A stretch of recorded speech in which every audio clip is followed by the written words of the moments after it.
Is debt beating you down? You need discipline. You need the Debt Ninja. If you've been caught in a financial trap and need to be set free, then you need the Debt Ninja. Want to stop those harassing collection calls, start saving thousands in interest and fees, and get out of debt fast? Then you need to call the Debt Ninja. The Debt Ninja will find the best companies across the country that will help you consolidate all your bills into one easy payment, reduce your payments by 30 to 50%, and get you out of debt fast. If you have unsecured debt of $10,000 or more, such as credit cards, loans, or medical bills, call the Debt Ninja for a free 15-minute consultation. Call 800-826-1246. 800-826-1246. That's 800-826-1246. Call today. The Debt Ninja.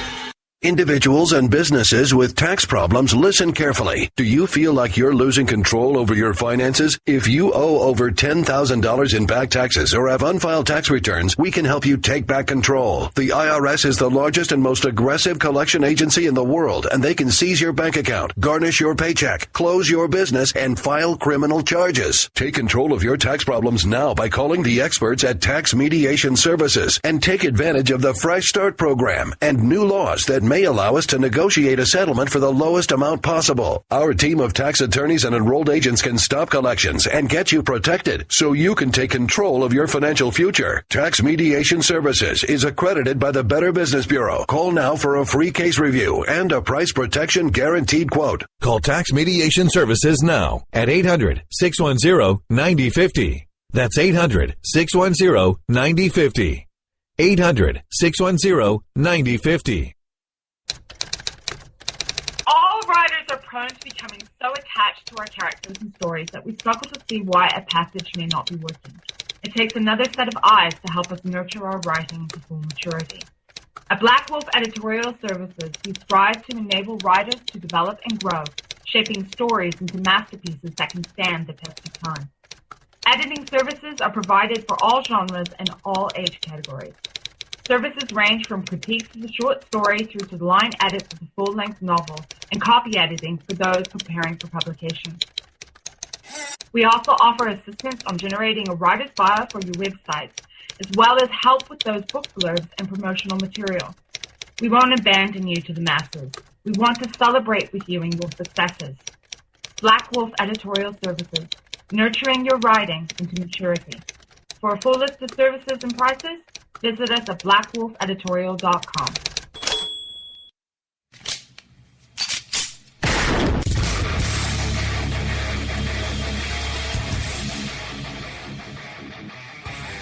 This is Slickery Trigger for Rebel Road Tactical. With proper care and feeding, your pistol will be ready when you need it, there to save your life. Shouldn't your gear be that good? Whether you need a holster for comfortable everyday carry or a tough-as-nails holster for your next training course, Rebel Road Tactical has what you need. Check us out on the web at rebelroadtactical.com.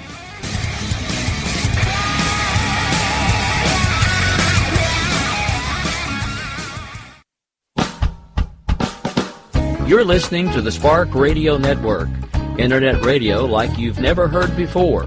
Innovation, creativity, and imagination are all said to begin with a spark. So fasten your seatbelt and take the ride of your life and listen for the spark. You are listening to KLRN Radio, where liberty and reason still reign. My name is Jessie. I'm a United States Special Forces widow. This gives me a unique perspective on the world around us. If you're willing to listen, I'll tell you how I see it, and I won't pull any punches. This is my POV, which stands for Point of View.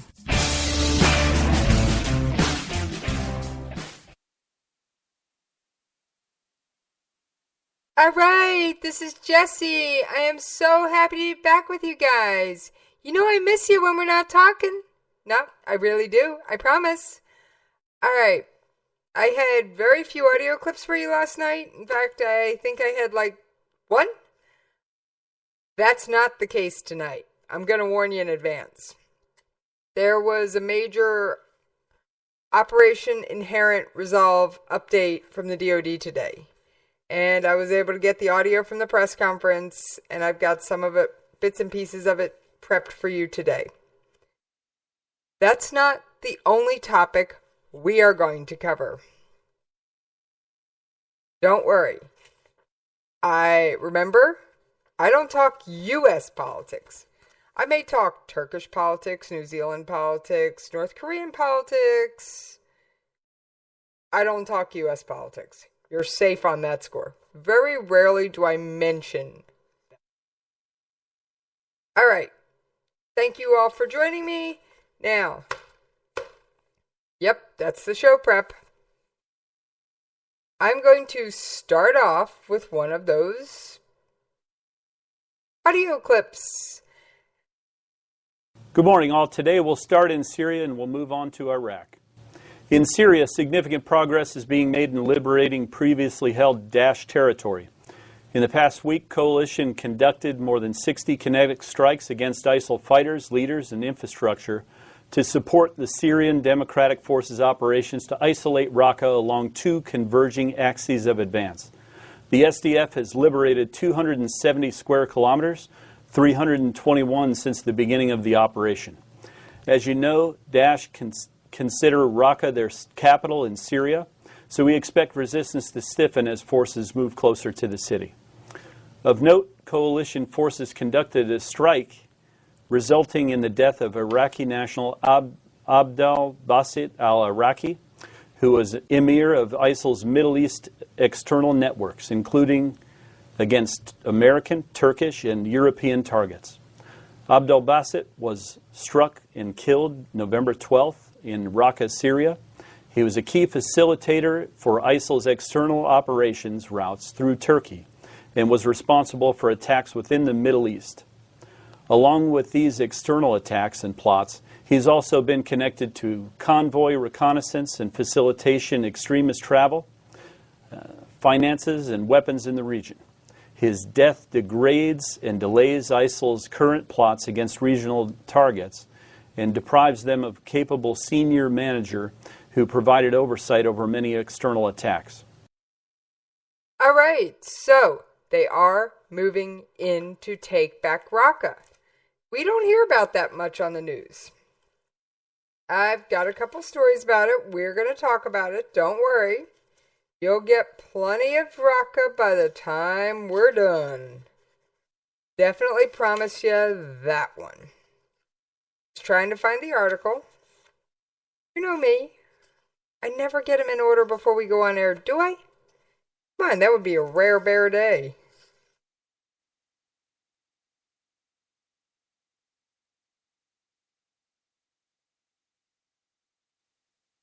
Alright, so Russian warplanes are flying off an aircraft carrier which recently deployed off Syria, and they've conducted their first strikes against foreign-backed terrorists, aka the Syrian Defense Force, the people we are backing. Russia's TASS news agency Defense Sergei Shoigu made the announcement. The announcement came as Russian and Syrian planes had not conducted any anti-terror attacks in Aleppo since October 18th. Moscow has introduced a series of unilateral truces in Aleppo to allow civilian and terrorists to quit the city's militant eastern parts. However, argues that the cessation of hostilities had no tangible results, as militants opened fire on people coming in or going out of the city, irrespective of the truces. Alright, so they say they're doing a ceasefire. They say they're letting people out. However, the stories I have seen on Aleppo say that the residents have no form of safe passage out of the city. Let me see if I can find that article real quick.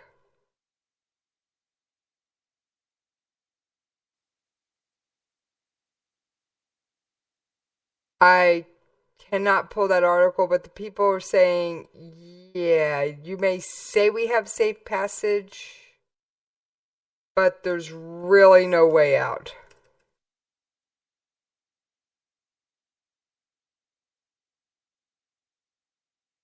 Here it is. Now this is from Al Jazeera.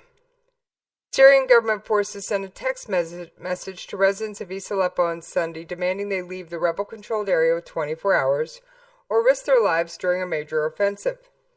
Our dear people living in East Aleppo, the militants kill your children and take your women, read the text message, which declared the government's intent to retake the rebel-held districts of the city. Approximately 250,000 people are believed to be living in besieged East Aleppo, and Syrian government forces have reversed recent gains rebels made last month in their effort to break the siege. East Aleppo resident Shamel Mohammed understood the text message loud and clear, but he's not going to leave.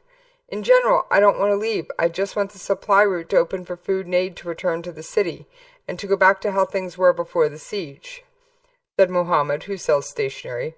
Other residents of East Aleppo, though they have already stayed the course through 5 years of civil war, now want to leave, owing to the current conditions. Of course I want to get out, Fatima Labidi, a schoolteacher and mother of 4, told Al Jazeera. Both she and Mohammed live near the dividing line between government and rebel-held areas in Aleppo, near the citadel. Whether or not they want to leave, many agree that leaving is nearly impossible. There's no way out. The regime doesn't open the route for us and doesn't stop bombing.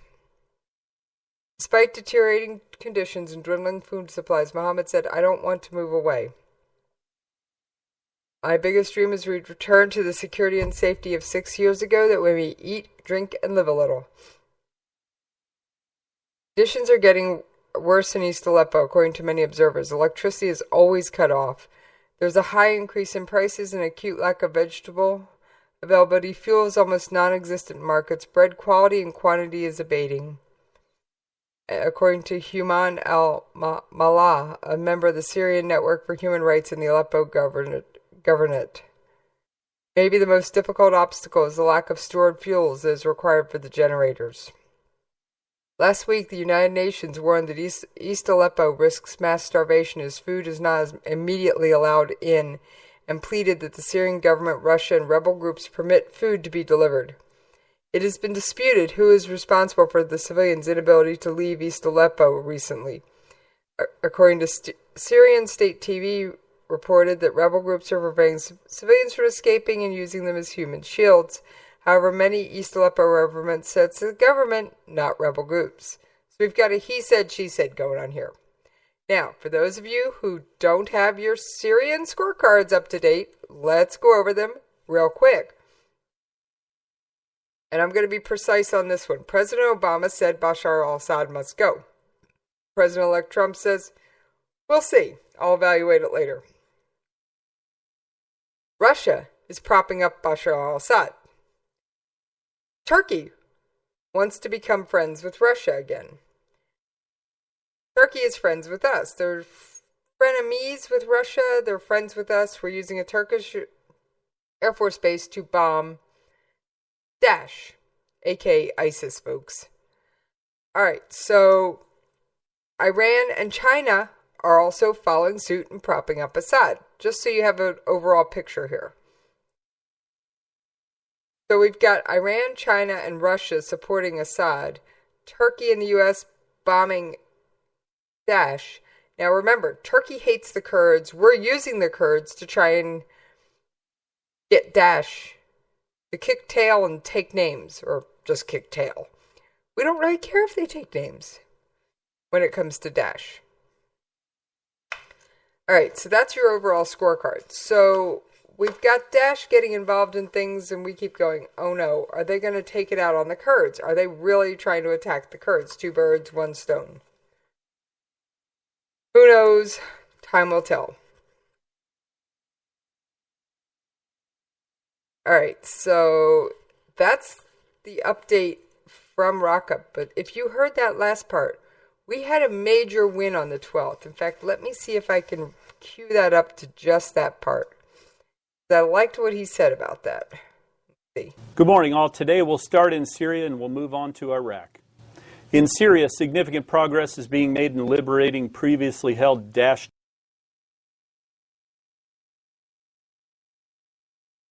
of advance. The SDF has liberated 270 square kilometers, 321 since the beginning of the Trying to find the right spot, folks. area, so we expect resistance to stiffen as forces move closer to the city. Of note, coalition forces conducted a strike resulting in the death of Iraqi national Abdel Basit al-Iraqi, who was emir of ISIL's Middle East external networks, including against American, Turkish, and European targets. All right, what that means, he was the mastermind, folks. He was the mastermind behind some of these terrorist attacks. All right, now let's pick up that audio. Abdel Basit was struck and killed November 12th in Raqqa, Syria. He was a key facilitator for ISIL's external operations routes through Turkey and was responsible for attacks. Also, if you remember my story yesterday on Abu Bakr al-Baghdadi, who is rumored to still be in Iraq and was trying to get out to through Turkey to Libya, this would have been the man helping plan his escape. Oh yeah, this would have been the guy. Within the Middle East. Along with these external attacks and plots, he's also been connected to convoy reconnaissance and facilitation extremist travel, finances, and weapons in the region. His death degrades and delays ISIL's current plots against regional targets and deprives them of a capable senior manager who provided oversight over many external attacks. All right, so this was a big fish. Big fish. Now, Raqqa, the noose is getting tighter. It's nowhere near as tight as what Mosul is, okay? Let's be honest here. They've taken back some territory, but we aren't there yet, all right? I've got a lot more on Iraq than I do on Raqqa, Syria.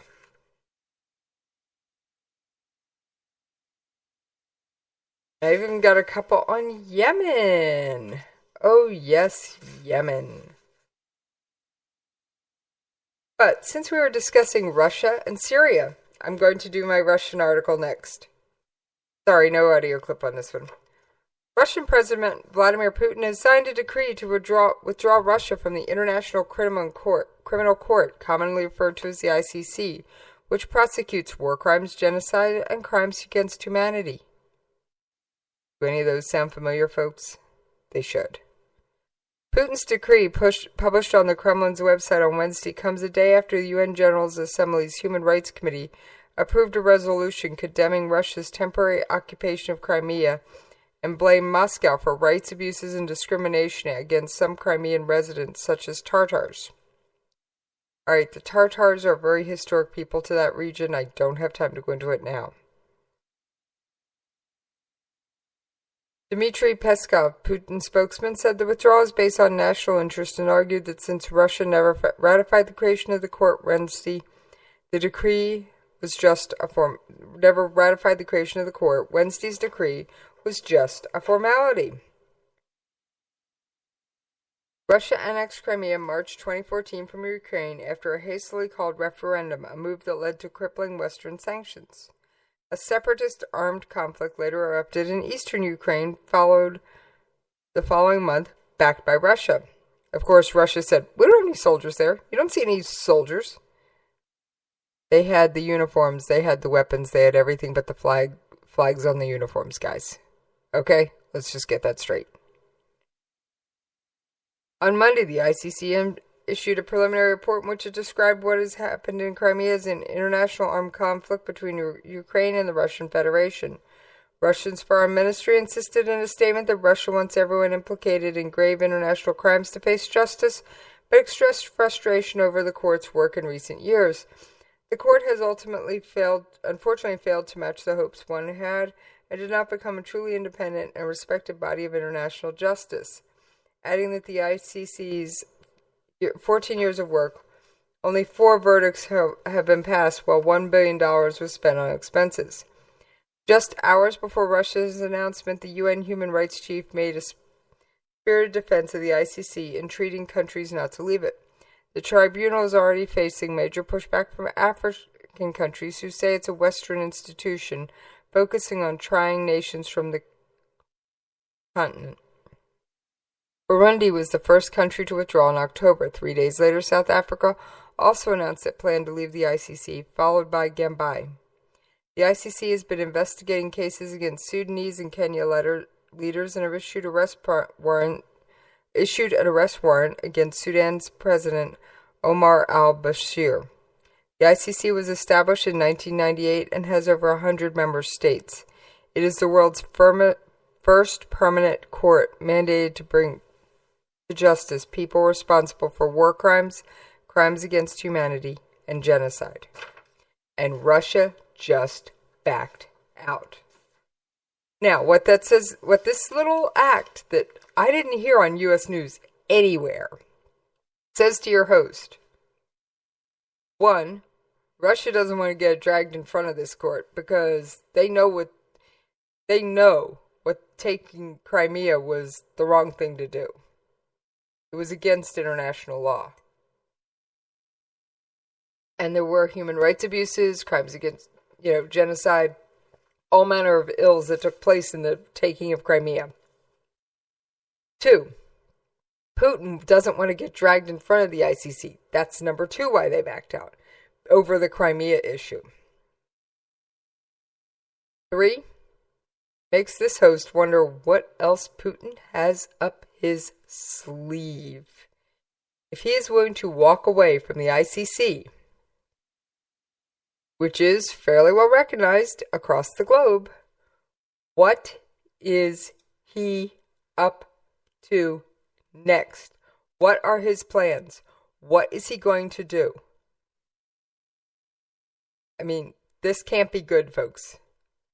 He is walking away from the only body that had any hope of doing anything.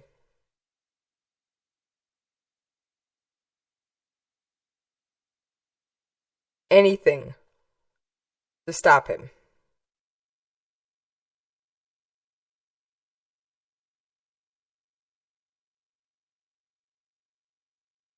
All right.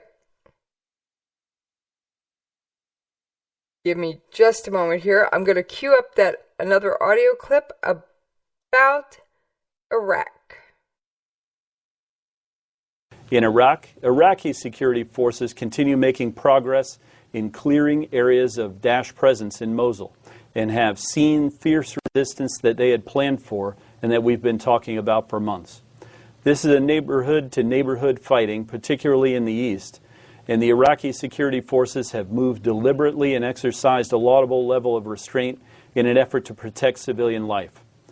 Daesh have done the opposite, taking human shields, dressing as ISF, and arresting people who react positively to their presence, arresting civilians for having phones and using tunnels to infiltrate civilian neighborhoods. This is extremely tough fighting, but the ISF have continued their advance, liberating Nimrud this past week after initial tough fighting, followed by Daesh retreating toward Mosul. As many of you know, the enemy destroyed a lot of ancient architecture at Nimrud and then sold artifacts on the black market in order to finance their operations. This is another in the string of atrocities conducted by Daesh, and the evidence of these events mounts as they continue to lose territory. All right, so there has been some gains. Nimrud. The destruction was one of the first places they really brutalized.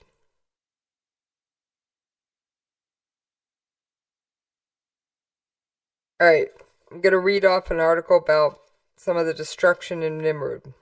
The palace of Ashrundi Irsapal II, an Assyrian king, had survived for 3 millennia before Daesh arrived and sacked the place with glee. They smashed the statues of winged creatures that stood sentry at a gate, leaving them in a terrible broken heap.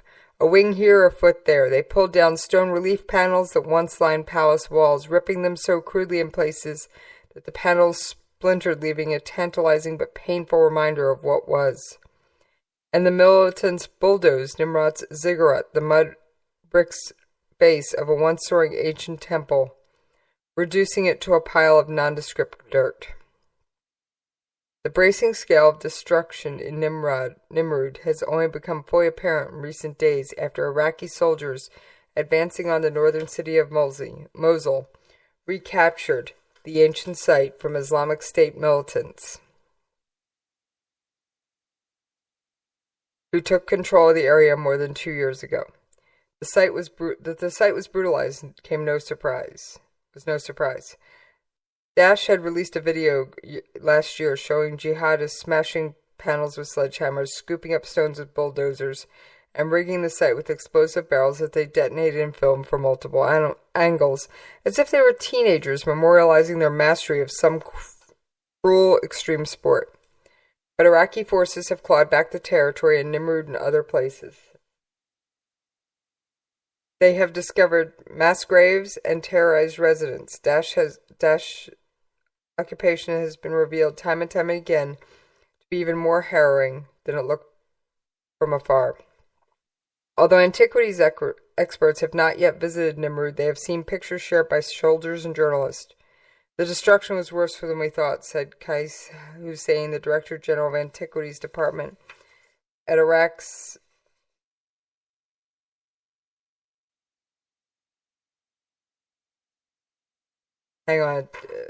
Ministry of Antiquities. He instructed security forces not to disturb the site in hopes that something, maybe the winged sentinels known as La Musa, could be restored. But even so, it's a huge loss to Iraqi heritage. It's a history for all the world. Nimrud, the second capital of the Kingdom of Assyria, was a UNESCO heritage site. It was considered one of the most important archaeological finds in the world. When its destruction was revealed last year, it was seen as an alarming escalation of Daesh's violent campaign against the region's heritage, as well as the legacy of ancient civilizations which the jihadists view as adulterous.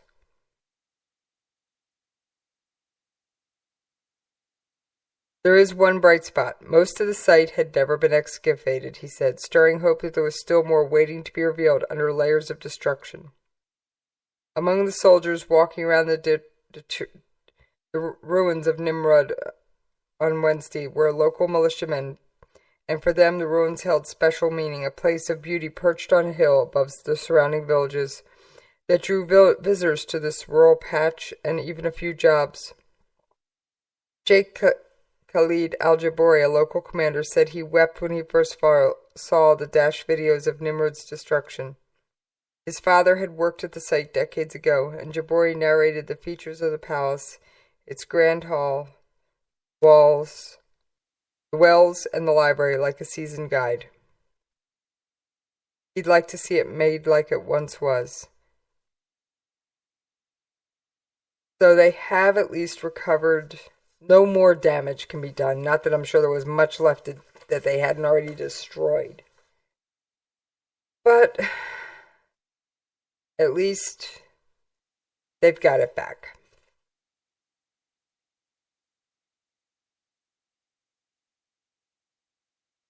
Oh, that's not the only thing going on in Syria. Or in Iraq, rather. Sorry. Getting my countries confused. They're all kind of crazy.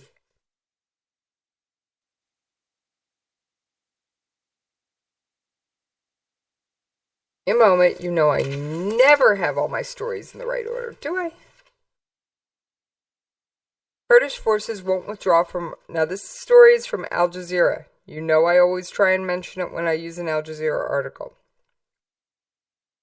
Speaking in the Iraqi town of Bashik on Wednesday, Masoud Bazrani told Kurdish Rudaw TV that Peshmerga troops will not retreat from areas retaken based on an agreement with Washington and the central government in Baghdad. The deal stipulates that the defense lines before Mosul operation are non-negotiable, Barzani said.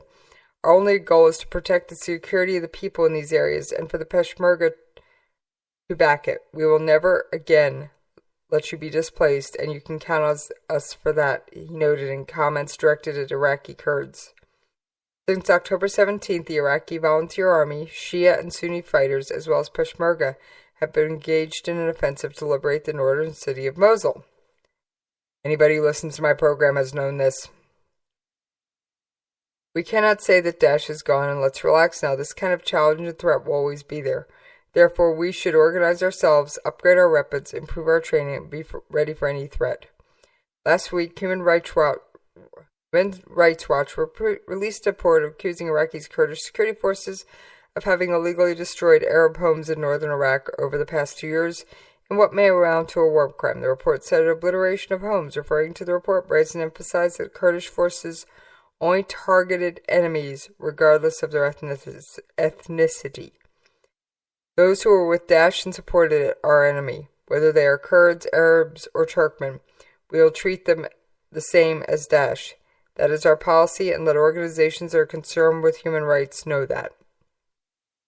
So the Kurds, and I will say, our Kurds, our Peshmerga Kurds, well, not ours, but we do back them and supply them weapons and train them. They've kicked tail and taken names. My, oh my, where has the time gone? We are coming up on the bottom of the hour. I can't believe it's here already. That means I gotta get that commercial break pulled up so we can take it, so I can come back and finish out the show. And I do have some other news that is not Iraq, Syria, Mosul, and DOD, but I do want to finish with that before we move on, so I will do a little more of it when we come back. So I want you to hang in there with me over this commercial break.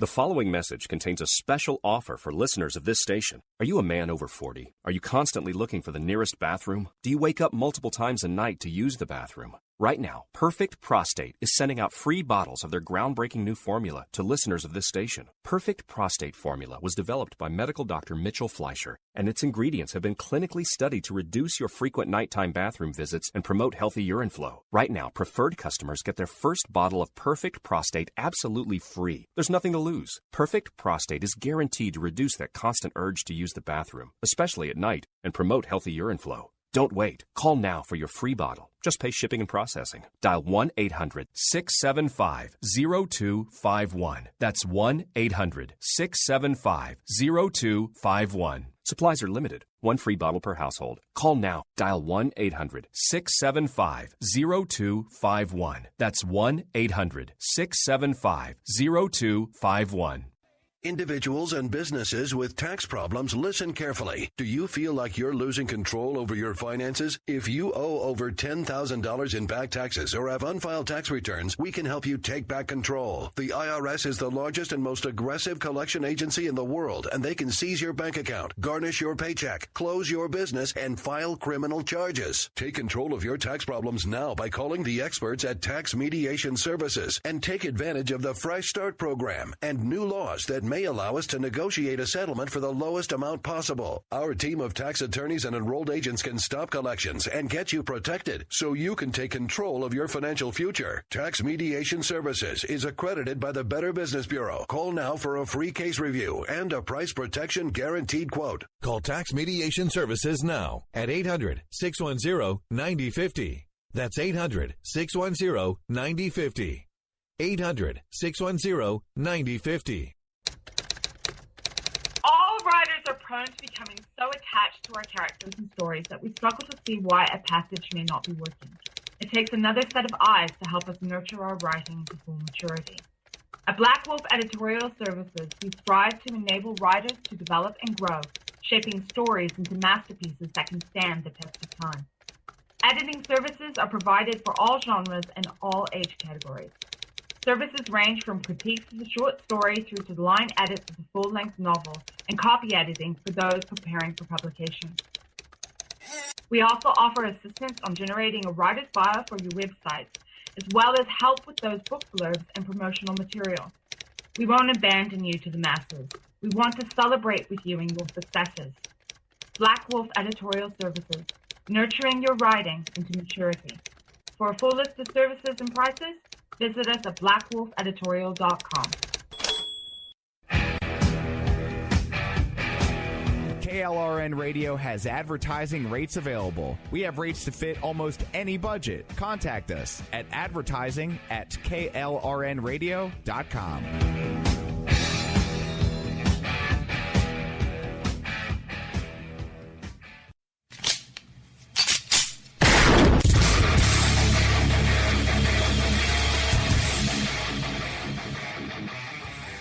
This is Slickery Trigger for Rebel Road Tactical.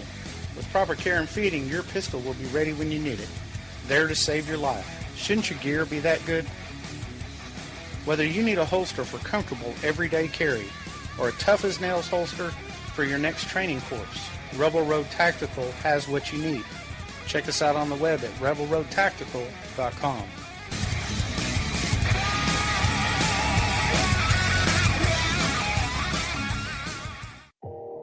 You are listening to KLRN Radio, where liberty and reason still reign. You can lay down if you wanna. You can run away if you wanna. You can pretend that this is totally okay if you wanna. You can play dead if you wanna. Forget what they said if you wanna.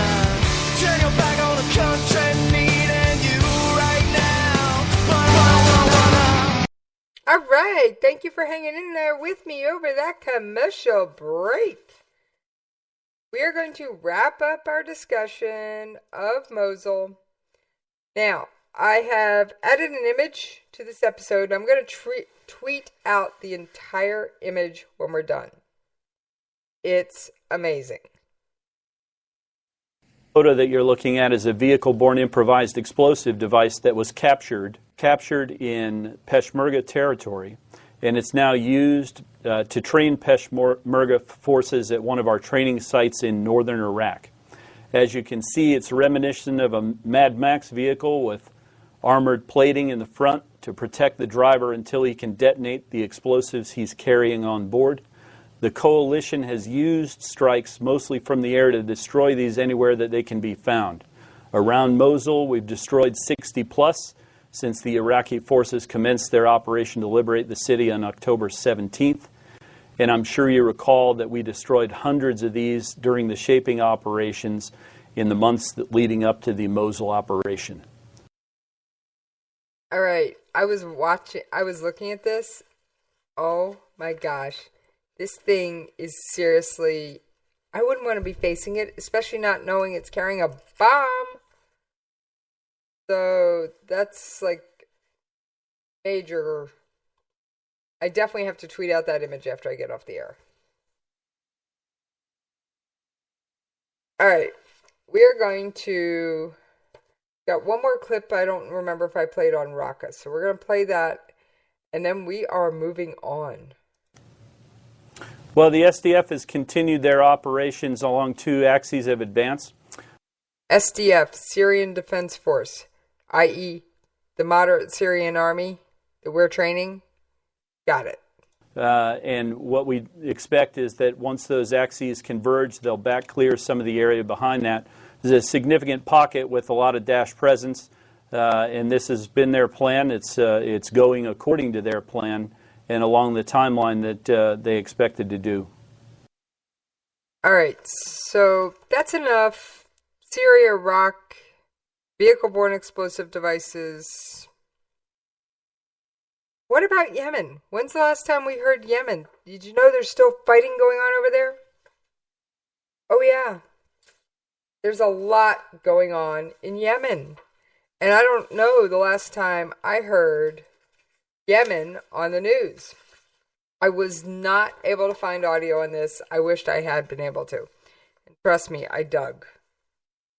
This was from a press roundtable in Abu Dhabi, UAE, i.e. United Arab Emirates. and it was within the past 24 hours. I don't have an exact time and date. I'm going to say it was probably earlier today or yesterday. Question. Yemen, you had some talks yesterday with the Omanis.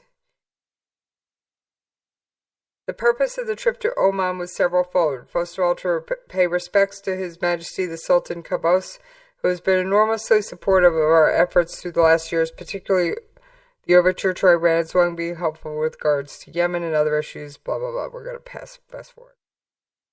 The combined purpose was to try to kick the Yemen negotiation peace process. Last peace process in gear because there's really an urgency in trying to end this war.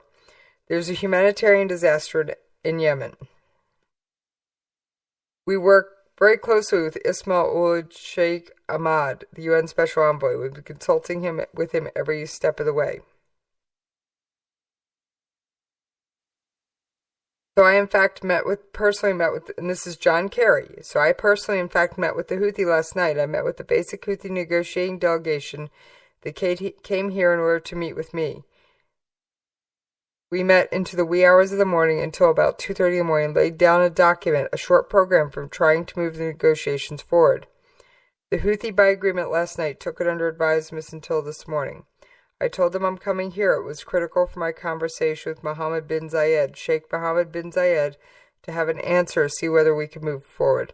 The Houthi did provide an answer and did agree to, quote, abide by the terms of the April 10th cessation of hostilities beginning on November 17th. So in other words, they have terms that they agreed to on April 10th, and they're going to try and kick off the ceasefire on November 17th. Provided the other side does the same. Thus far, the Emirates, UAE, and the Saudis, House of Saud, Kingdom of Saudi Arabia, take your pick. I talked to Mohammed bin Salman today, and Crown Prince Deputy Prince Mohammed bin Salman, and I talked to, obviously, Crown Prince Mohammed bin Zayed here, and they both agreed to try and move forward with this. They believe it makes sense. So who's on board? The Houthis have agreed, the UN's agreed, we're on board, the coalition, so to speak, the Saudis and the Emirates, and the Houthis have agreed for the first time publicly to sign on to sending representatives to the De-Escalation and Coordinating Committee and accept the roadmap, including the sequencing that is in the roadmap presented by the envoy as a basis for negotiations. In other words, they've agreed to talk about it. They have decided on a ceasefire, but they're going to basically meet and talk. In short, what Kerry is trying to do is give himself a legacy thing, because he doesn't have a major legacy item, unless you want to count his recent trip to Antarctica. He was the first sitting U.S. Secretary of State to visit McMurdo, the research facility in Antarctica.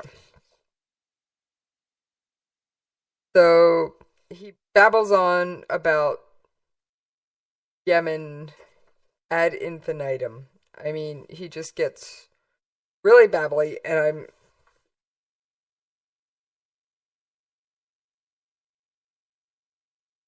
I'm not going to read it all.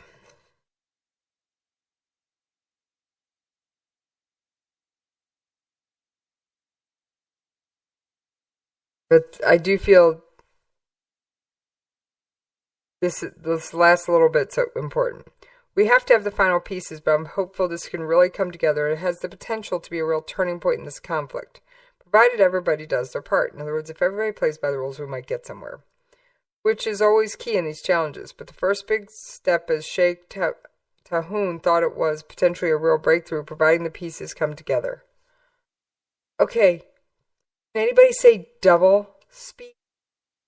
Yeah, no, double speak. And actually, I do have an audio clip on this. I had forgotten about it. Let's take a listen. A new deal is raising hopes of peace in Yemen. By the way, this audio clip is from Al Jazeera English. It was proposed by U.S. Secretary of State John Kerry with a ceasefire set to start on Thursday. But how would it be implemented on the ground, and why was Yemen's official government overlooked? This is Inside Story.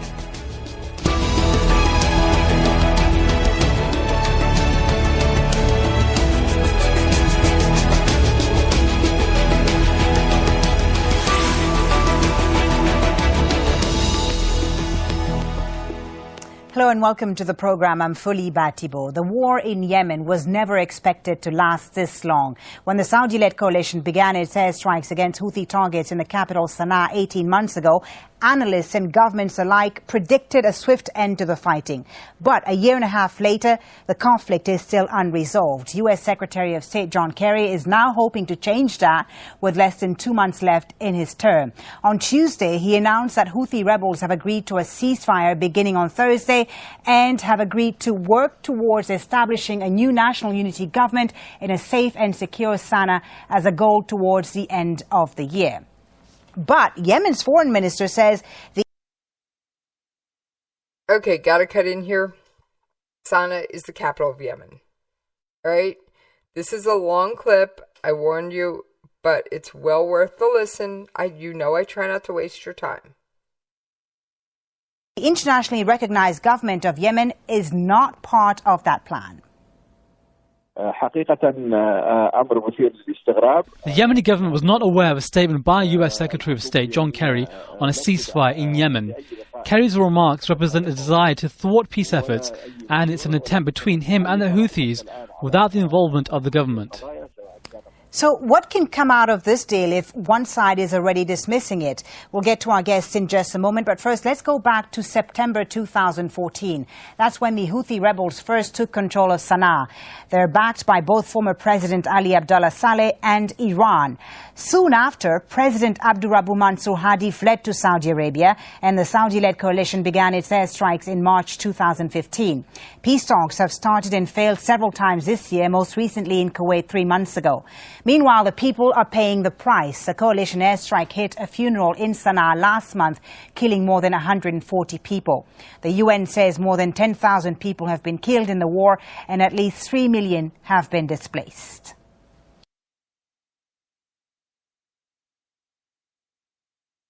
All right, so as you heard, this is a very complex issue, very convoluted, a lot of players, and part of the government didn't even know. Now, the clip did go on to say, instead of going with their version of the Secretary of State, the Foreign Affairs Minister, they went with the President. That's okay. They basically gave him an athlete's scalpel and went over his head. And yes, I still have my cold. I have been working on trying to get rid of it. I'm sorry. Mr. Frog has relatively stayed away, thanks to gallons and gallons and gallons and gallons of hot tea with honey, saltwater gargling, and lots of meds. I do have a couple of more stories for you. I don't think I can be done yet. OPEC and Russia will meet in Doha on Thursday for another round of talks without ministers from Iraq and Iran, the two countries that pose the biggest obstacle to a deal to cut production. Okay, OPEC is a coalition of oil-producing countries. They want to cut the price. They want to cut production. Why would they want to pump less oil? Well, supply and demand, folks. If they pump less, there's less available on the market. Price goes up. They make more money. And OPEC stands for Organization of Petroleum Exporting Countries. Excuse me, I warned you I had a cold. Members of OPEC are all hands on deck to reach an agreement by the group's November 30th meeting in Vienna. Iraq and Iran remain at odds, however, over how to share output cuts, said an OPEC delegate who asked not to be identified because this information is not public. The latest round of diplomacy reflects OPEC's struggle to finalize the deal reached in Algiers on September 28th, which would end a 2-year policy of pumping without limits. More than 18 hours of talks in Vienna failed to overcome internal disagreements, which in turn prevented a wider pact with non-OPEC producers. Without an accord, the International Energy Agency, predicted a 4th consecutive year of oversupply in 2017. All right, folks, I'm going to mute my mic for 1 sec and blow my nose. You just don't need to hear it. Just give me a couple seconds.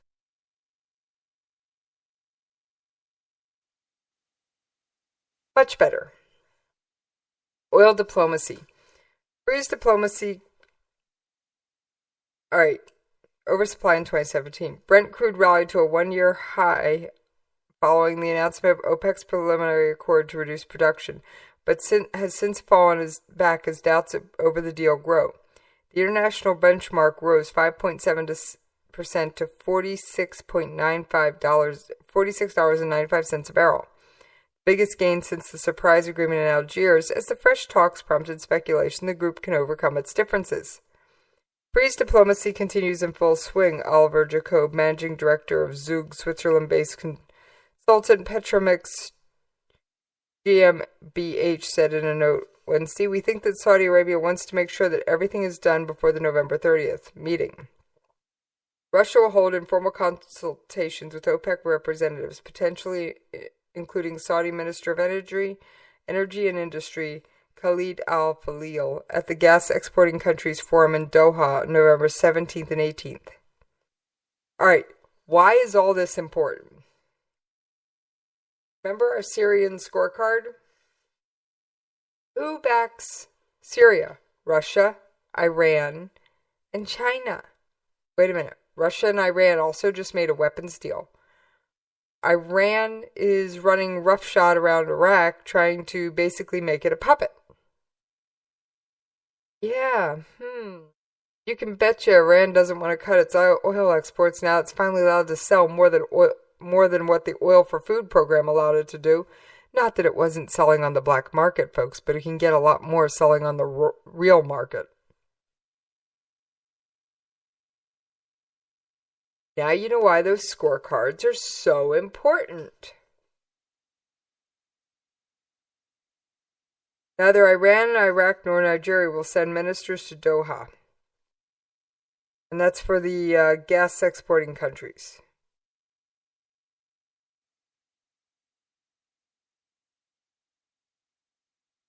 Iraq has sought an exemption from joining any production cuts, arguing that its fight against Daesh justifies special treatment. Iran has insisted it won't accept any limits on its production until it has returned to the pre-sanctions level of about 4 million barrels a day. Okay, Iraq's saying, nope, we need the money, we're fighting Daesh. And Iran's going, we want to get back to where we were. You guys can take a long walk off a short plank. The talks in the Qatari capital run alongside behind-the-scenes diplomacy, including an unannounced meeting in recent days in London between Barkindo and al-Falil after traveling to Venezuela to meet with President Nicolas Maduro. OPEC's top official, because believe it or not, Venezuela has oil. OPEC's top official will also visit Ecuador and Iran, two people familiar with the matter said on Tuesday. I've been encouraged and strengthened in my resolve to continue marching until we reach a final agreement, Barkindo said in Caracas Wednesday. The current cycle is probably the worst of all oil markets that we've entered in the last 50 years. Remember, gas prices are down?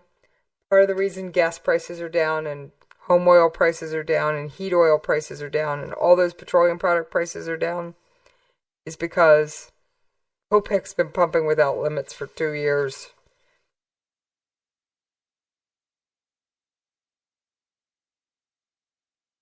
Saudi Arabia, OPEC's de facto leader, is ready to cut production, but only if the effort is built around 4 pillars.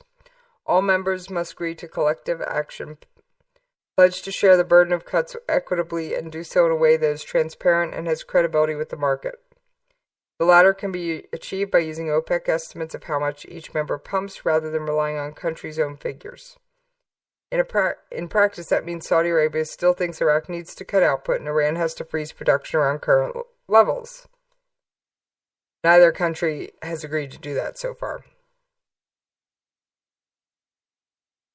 3 countries, Libya, Nigeria, and Iran, have been granted special considerations to implement the Algiers Accord. Iraq is not among these members.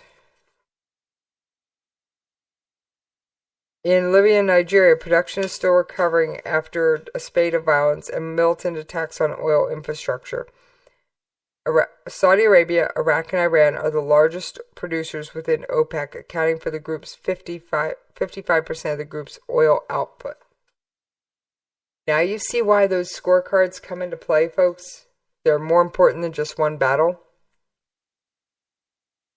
If anybody get Iran to agree to cut production, at least publicly, it'll be Russia. Russians selling them weapons. We're selling them Iran airplanes, for goodness sakes. Russia's selling them full-blown weapons.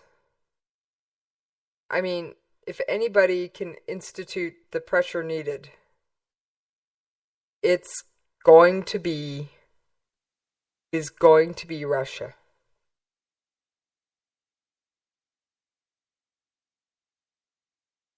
Alright, I've got 2 more stories. Let's see how fast I can get through them, because my oh my, I've got 5 minutes left with you guys. A United Nations General Assembly Committee, come on, we could have predicted this one, adopted a resolution that condemns North Korea's human rights violations. Okay, Toothless Tiger said, North Korea, you've been bad. North Korean diplomats insisted instead that human rights are being violated in South Korea and the United States. The resolution put forward by Japan and the European Union also expressed serious concern about Pyongyang's nuclear missile development in spite of the critical human rights situation. Representatives of Slovakia and Japan stated resources are being diverted from the basic needs of North Koreans because of weapons, and the regime is ignoring the suffering of the people in the aftermath of the flood in August and September. And this was reported by Radio Free Asia. I could have written that one, folks. Alright. Remember there was a plane crash back in 2010? We're going to touch on it. Alright? Bodies of former Polish President Lech Kaczynski and his wife were removed from their tomb in Krakow. The first of more than 80 exhumations planned on prominent Poles killed in a plane crash in Russia in 2010. Exhumations scheduled for after dark on Monday are part of a new investigation into the crash ordered by Poland's conservative ruling party, Law and Justice's ruling party, Law and Justice. Hello, Mr. Frog. Yaroslav Kaczynski, the late president's twin brother. Postmortem examinations will be carried out to determine the cause of death and of the crash, identify all the remains, and check for explosives, since some of Kaczynski's followers believed a planned blast down the aircraft, killing all 96 aboard. Kaczynski has cast doubt on earlier investigations carried out by Poland and Russia, which concluded that the crash was an accident caused primarily by bad weather and pilot error. The exhumations are proving controversial, with most Poles dismissive of conspiracy theories, and some relatives aghast at the thought of loved ones being exhumed. Okay, over in Poland, dead bodies are really to be revered. However, Małgorzata Wasserman, daughter of the big new Wasserman, a politician who died, called the exhumations a procedural must, given that Poland carried out no autopsies as the stunned nation watched the dozens of coffins draped in white and red national flags arrive from Russia in 2010. The Russian autopsy report on her father described him as having the healthy liver of a young man, when in fact the 60-year-old only had part of his liver left after an operation. The tragedy occurred on April 10, 2010, when the presidential delegation was traveling to honor 22,000 Polish officers who were murdered by Soviet secret police at the start of World War II in the Katyn forest and elsewhere. The delegation included government members, politicians, military members, and relatives of officers killed in the wartime massacre. Symbolism of the mission only added to the national grief. Alright, folks. I gotta make way for a special airing of the Stafford Voice. Yeah, I know, he's normally on Monday, but he took the night off. He wasn't feeling well. And I heard he's got the Electoral College on tap. Alright, I'm gonna do my best for you tonight. On that note, I'm out of here!